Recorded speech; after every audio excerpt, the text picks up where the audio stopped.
Thus says the Lord of hosts, I have noted what Amalek did to Israel in opposing them and the way that they came out of Egypt. Now go and strike Amalek and devote to destruction all that they have. Do not spare them, but kill both man and woman, child and infant, ox and sheep, camel and donkey. This passage follows right after the passage we've been studying for the last 5 weeks about Jonathan and his armor bearer going to fight the Philistines.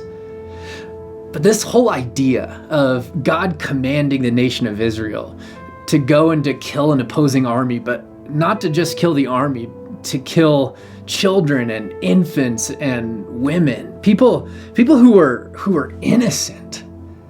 I don't know about you, but it just stirs up the question in me, what kind of God is this?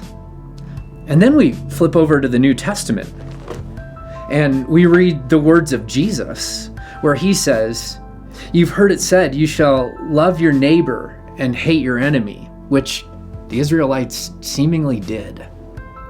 But I say to you, love your enemies and pray for those who persecute you, so that you may be sons of your Father who is in heaven. For he makes the sun to rise on the evil and the good. He sends rain on the just and on the unjust. So if you're like me, you've probably struggled. Which one is it?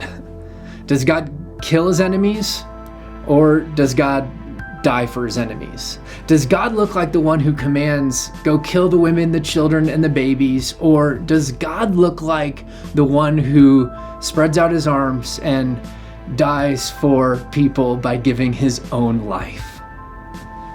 I know a lot of people who have walked away from their faith or rejected the idea of faith in God altogether because of this question.